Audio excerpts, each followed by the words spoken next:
All right, Lauren, question number 2 this week. This is a question that I've seen a lot of speculation on the internet. The IWC seems to kind of run rampant with this, but the question that's being asked to everybody is, Lauren, is Drew McIntyre done with WWE? Is there anything left for him to do?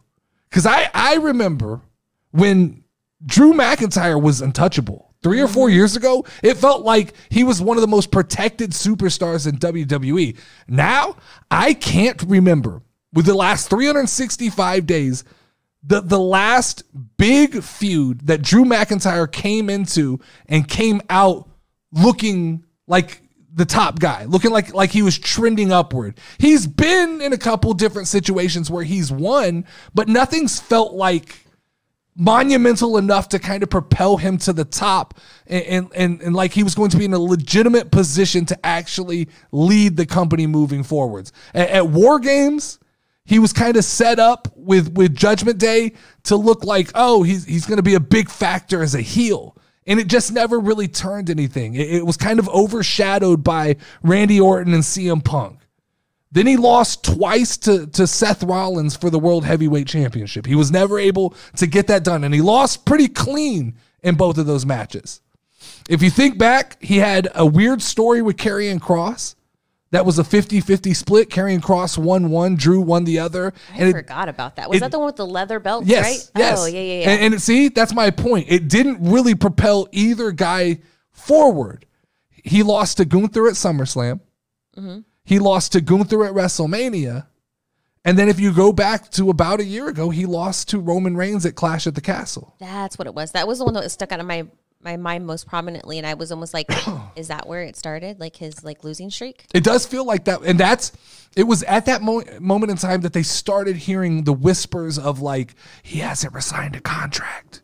You know, he's not happy. Drew's not happy. Now he's denied that along the way, but a lot of people have said that he hasn't resigned a contract. And it does feel like that Clash at the Castle was kind of that moment. It was kind of that put up or shut up moment where they were in as close to his hometown as you could be. That crowd wanted Drew McIntyre to win, and it was just that moment where they had to decide, are we continuing the Roman Reigns story, or are we going to transition over to Drew McIntyre? And they obviously chose Roman Reigns in that moment, and they didn't put a title on Drew McIntyre. The big issue I have, Lauren, yes, sir, is I don't know that Drew McIntyre has this plethora of options to fall back on outside of WWE.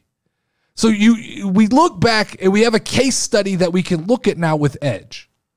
Yes. Edge is a guy who was a big time WWE superstar. He was a big draw, right? Yeah. Anytime they put Edge's name on the marquee, people showed up. Then Edge did this thing, I still want to wrestle, and he made the jump to AEW, and he's literally just become another guy. You don't hear about him. Yeah, does he even wrestle? He does, and he's doing well. But this is what AEW does to guys. You get over there and you immediately become irrelevant to anybody outside of the IWC bubble. The IWC will tell you it's the greatest thing in the world, but the casual fans aren't going to follow you. And I think Tony Khan thought, I thought the IWC thought, I think even Edge thought, oh, my fans will follow me to AEW, and it just doesn't work that way. So when you look at Drew McIntyre, I just can't imagine him making the jump to AEW or TNA. I just don't think that the fans will follow Drew McIntyre. I also don't think that I think he's too big. And that's a weird thing to say, but I think he's too big to go to AEW. They don't have enough guys to put in the ring with him. Is he going to fight Luchasaurus every week? And he's bigger than Luchasaurus. Yeah. He makes Luchasaurus look not like small, but like Luchasaurus is 6'3", 6'4". Drew McIntyre is 6'6". That's fucking crazy. And Drew McIntyre he's as talented as anybody in professional wrestling. I think he just lacks a little bit of personality, which I think is a lot of that is due to the booking, right? They always book him. I would agree, because I think he has personality. Yeah, I think he's booked into bad positions. I think that's a better explanation. But I don't think that Tony Khan would put him in these extremely favorable situations. So the IWC's written his ticket, right? If you look at Twitter right now, Drew McIntyre's done. He's done. After WrestleMania, he's leaving. That's what they say. Here's the problem. I'm going to now explain to you why the IWC is wrong. And I'm going to explain to you what I would do if I was Triple H and what I think Triple H is doing that nobody has sniffed out yet, right? So this week, Jinder Mahal returned again. And he challenged Seth Rollins to a title match on Monday Night Raw next week. Okay? Here's what's about to happen. Jinder Mahal is going to beat the shit out of Seth Rollins. Now, that may be through cheating. That may be through, he's not going to win, but he's going to beat down Seth Rollins. And I think that next week on Monday Night Raw, Damian Priest is going to come out and cash in on Seth Rollins and win the title. Okay. I think they're taking the title off of Seth Rollins this week, Monday Night Raw. Why? It puts Seth Rollins in the Royal Rumble. Right now, there's no World Heavyweight Championship match scheduled for the Royal Rumble. I don't think you don't want Seth Rollins on that show. I think effectively, Seth Rollins does not need the title to be important. I think you put Seth Rollins in the Royal Rumble, and who does he get into an altercation within the Royal Rumble? Drew McIntyre? CM Punk. You get to start the story with Seth Rollins and CM Punk. One of them eliminates the other, and it begins that feud moving forward. So what that does effectively, it takes CM Punk out of the Royal Rumble winning position, which is what a lot of people, if you look at all the odds on websites, CM Punk is the favorite to win the Royal Rumble. He's not winning the Royal Rumble. It's just, they're not going to put that on his shoulders this soon. Yeah. I'm sorry. That's not happening. They're going to do Seth Rollins versus CM Punk. I just believe it's not going to have a title. What is that? So you clear CM Punk out, right? You clear Seth Rollins out of the way. This leaves an open road for them to have Cody Rhodes win the Royal Rumble for a second year in a row. Okay. Setting up a major match at WrestleMania. Cody Rhodes versus Roman Reigns 2. They laid the seeds on Monday Night Raw. They've started saying things like Cody could be the first person in 10 years to win 2 Royal Rumbles in a row. And they're all about fucking records. So. Once they start laying those seeds, I believe that that's what they're clearing this path out. So what does that do? That gives you Cody versus Roman at WrestleMania. It gives you Seth Rollins versus CM Punk, no title needed at WrestleMania. And what does it do? It gives you Damian Priest as your World Heavyweight Champion. Oh, and who has Damian had problems with the last couple of weeks? Now say the name. Drew McIntyre. There it is. He's had problems with Drew McIntyre.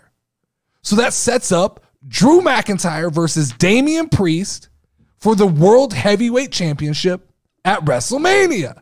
Another big time match that does need a title. But here's the thing. If we get Drew and Damian, there's going to be 1 month lead into that. And I think that is where Damian Priest is forced to defend his title in an elimination chamber. Okay? You have Drew, Damian, insert 4 other random superstars into that match, and that match ends with Damian Priest and Drew McIntyre as the last 2 in that ring. Insert some Judgment Day shenanigans that cost Drew McIntyre the match. Drew McIntyre goes nuts. Essentially, this turns Drew McIntyre back into a babyface. All right. Which is where he's most comfortable. They tried this heel thing out with Drew. They tried this in-between thing out with Drew. I don't think it worked. We want to cheer for Drew McIntyre. Going against Damian Priest puts him back in the position to be the babyface. And at that point, we get to see how much Triple H values Drew McIntyre. Yeah. Because now you go into WrestleMania with a Damian Priest who's only held the belt about 30 days. And we get to see, does Drew McIntyre win the World Heavyweight Championship at WrestleMania, seemingly giving him that title run and that moment that WWE fans kind of feel like Drew McIntyre deserves. He took us through the pandemic. He was the pandemic champion. When there were no fans in the stands, he continued to show up and hold the title. And I think this would be Triple H's opportunity to reward Drew McIntyre. And you could go back and forth with Drew and Damian all the way through SummerSlam. But it would be interesting to see if they give the belt to Drew McIntyre, they're rewarding him for all this hard work. If they use Drew McIntyre as a stepping stone for Damian Priest to step on, I think it's obvious that Drew McIntyre is probably done with the WWE. Yeah.